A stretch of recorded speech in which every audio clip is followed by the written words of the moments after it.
ఓం శ్రీ గురుభ్యో నమః. హరి ఓం.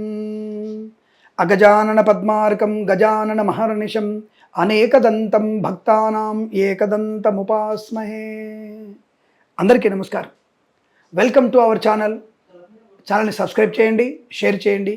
అనేక కొత్త కొత్త విషయాల్ని చెప్పేటువంటి మన ఛానల్కి మీరు తప్పకుండా 10 మంది చేత సబ్స్క్రైబ్ చేయించే ప్రయత్నాన్ని చేయండి. అలాగే ఈరోజు మనం చెప్పబోయేటువంటి విషయము మొన్నకి అంటే దాదాపు ఒక మాసం క్రితం ముఖేష్ అంబానీ గారి ఇంట్లో జరిగినటువంటి వివాహం గురించి చర్చ. అంటే ఏమిటా చర్చ అని అడిగితే, మరి ఆషాఢ మాసం కదా, మరి వాళ్ళు ఎలా వివాహం చేశారు అనేటువంటి ప్రశ్న ఉత్పన్నమవుతోంది. ఒకటేంటంటే, మనకి సూర్యోదయం నుంచి అంటే సూర్యాస్తమయం వరకు కిరణాల యొక్క ప్రయాణం, ఒక సూర్యకిరణం యొక్క పరిధి అంటే ఒక లాటిట్యూడ్ లాంగిట్యూడ్ ప్రకారం చూసుకున్నప్పుడు 1 డిగ్రీ ఈక్వల్ టు 42 మినిట్స్. అంటే ప్రతి 42 నిమిషాలకు ఒకసారి సూర్యుని యొక్క కాంతి సమయం మారిపోతూ ఉంటుంది. ఉదాహరణకి మనము హయత్ నగర్లో అంటే భాగ్యనగర్ నుంచి మాట్లాడుకుందాం. మనం హయత్ నగర్లో సూర్యోదయం 6:11 అయితే పటాన్ చెరువులో సూర్యోదయం 6:11 అవుతుంది దాదాపుగా. అంటే 1 నిమిషం మారుతుంది. అలాగే ఇలా మారినటువంటి సమయం వల్ల ఉత్తరాది వారికి, అలాగే దక్షిణాన ఉన్నటువంటి కన్యాకుమారి వాస్తవ్యులకి, మధ్యలో ఉన్నటువంటి దక్కన్ పీఠం ఉన్నటువంటి మనకి 3 కాలాలు ఉంటాయి.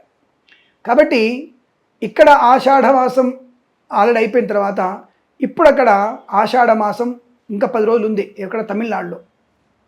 అలాగే ఉత్తర భారతంలో మనకంటే ఇంకా వెనక్కి ఉన్నారు వాళ్ళు, అంటే ఇంకా మనకంటే వెనక్కి ఉన్నారు. అంటే వారికి ఇప్పటికీ జ్యేష్ఠ మాసమే జరుగుదని అర్థం. కాబట్టి ఈ అక్కడ వాళ్ళకు ఉండేటువంటి సూర్యోదయ కాలమాన ప్రకారంగా ఎన్ని సంవత్సరాలు జరుగుతున్నటువంటి కాలంలో వాళ్ళకి ఋతువులు మారుతున్నాయి, అలాగే వారికి మాసాలు కూడా మారుతూ ఉంటాయి. కనుక వారికి అనుకూలవంతమైన మాసంలోనే వివాహం చేసుకున్నారు, మంచి ముహూర్తంలో పెళ్లి చేసుకున్నారు. అనేకమైనటువంటి దైవిక కార్యక్రమాల స్థితి అంటే వారి అనేకమైనటువంటి దైవిక ఒకటి కాదు, గోసేవ నుంచి మొదలు పెడితే, సాధు సంతుల పూజలు మొదలు పెడితే, లౌకికమైనటువంటి ప్రక్రియ మొదలుపెట్టు ఆ యొక్క పూజల్లో 16 రోజుల పండగ పూజ చేశారు వాళ్ళు, అంటే పెళ్లి చేశారు వాళ్ళు. 16 రోజుల పెళ్ళి అయింది వాళ్ళ ఇంట్లో. కాబట్టి వారు ముఖేష్ అంబానీ గారి ఇంట్లో ఈ ఆషాఢ మాసంలో పెళ్ళవలేదు. వారు శుభమైనటువంటి మాసంలోనే, వారి యొక్క ఉత్తరాధికి సంబంధించినటువంటి మాసంలోనే వారు వివాహం చేసుకున్నారు. కాబట్టి మీరు దాని గురించి పెద్దగా కంగారు పడాల్సిన అవసరం లేదు. అందుకే మనకు కూడా బృహస్పతి మాసమని, అలాగే శాలివాహన శక మాసమని, సంవత్సరం అని, అలాగే బారహస్పత్య మాసమని, తర్వాత మనకి ఈ జంబూద్వీప భరతవర్షే కలియుగ మాసమని, కలియుగ సంవత్సరం అని అనేకంటే కలియుగ సంవత్సరంలో ఇది మనకి క్రోధినామ సంవత్సరం. కాబట్టి మనకి ఇప్పుడున్న ఆషాఢ మాసం వారికి లేదు. అలాగే ఇంకా తమిళనాడు వాళ్ళకి ఇంకొక 10 రోజుల వరకు ఆషాఢ మాసం ఉంటుంది. కానీ మీరేమి దాని గురించి అతిగా ఆందోళన పడాల్సిన అవసరం లేదు. వారు శుభమైనటువంటి మాసంలోనే వివాహం చేసుకున్నారన్న విషయం ఇక్కడ మీకు ప్రశస్తంగా చెప్పబడుతోంది. ఇక ఆషాఢ మాసంలో వివాహం చేసుకోవచ్చునా, గృహప్రవేశ ఇత్యాదులు చేసుకోవచ్చునా అని అడిగితే, ఇక్కడ మీకు ఎందుకు ఆషాఢ మాసం ఏమిటంటే రవి సంక్రమణ కాలాన్ని బట్టి మనకి ఋతువులు మారుతుంటాయి, మాసాలు మారుతుంటాయి.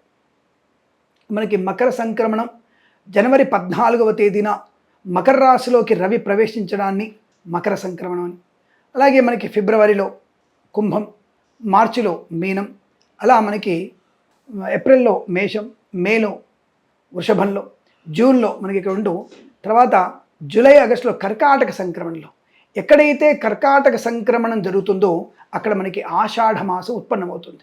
అక్కడ మనకి రవి యొక్క వ్యతిరేక ఫలితాలు ఎక్కువ ఉండడం, ఈ రవి వ్యతిరేక స్థితి పొందడం వల్ల మీకు వచ్చేటువంటి అనేక రకమైనటువంటి ఇబ్బందులు, ఈ గురుడు మరియు శుక్రుడి యొక్క ప్రభావం ఎక్కువ ఉండడం వల్ల, అలాగే ఈ కాలమానంలో ఉన్నటువంటి కొన్ని ఆరోగ్య సంబంధిత ఇబ్బందుల్ని అధిగమించడానికి ఈ ఆషాఢ మాసంలో ముహూర్తాలని పెట్టలేదు.